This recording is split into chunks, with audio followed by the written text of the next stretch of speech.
স্বামীজি তখন আমেরিকায়। একদিন তিনি রাস্তা দিয়ে যাওয়ার সময় দেখলেন একদল যুবক নদীর পাড়ে দাঁড়িয়ে জলে ভাসতে থাকা একগুচ্ছ ডিমের খোসাকে লক্ষ্য করে বন্দুক দিয়ে গুলি ছুড়ছে। কিন্তু অবাক করার বিষয় হল তারা কেউই একটি খোসাতেও ঠিকমতো লক্ষ্যভেদ করতে পারছিল না। যুবকদের এই ব্যর্থতা দেখে স্বামীজি একটু হাসলেন। তাকে হাসতে দেখে এক যুবক চ্যালেঞ্জের সুরে বলল, আপনি কি পারবেন একটাও খোসায় গুলি লাগাতে? দেখে তো মনে হচ্ছে খুব সহজ কাজ। স্বামীজি বিনম্রভাবে উত্তর দিলেন, চেষ্টা করে দেখা যেতে পারে। তিনি বন্দুকটি হাতে নিলেন এবং পরপর 12টি গুলি ছুড়লেন। আশ্চর্যের বিষয় হল প্রতিটি গুলি সরাসরি গিয়ে ডিমের খোসাগুলোর ঠিক মাঝখানে বিদ্ধ হল। যুবকরা তো অবাক।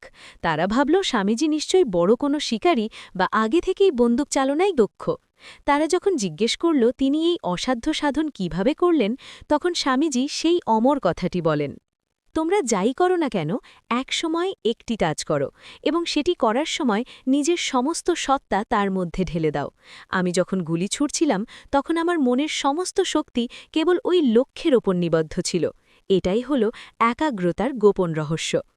গল্পের মূল শিক্ষা। এই গল্প থেকে আমরা প্রধান দুটি শিক্ষা পাই। ১. একাগ্রতাই সাফল্যের চাবিকাঠি। কাজের ধরন ছোট হোক বা বড়, যদি আমাদের মন এবং আত্মা সেই কাজের সাথে এক হয়ে যায় তবে সাফল্য নিশ্চিত। ২. মনোসংযোগের ক্ষমতা।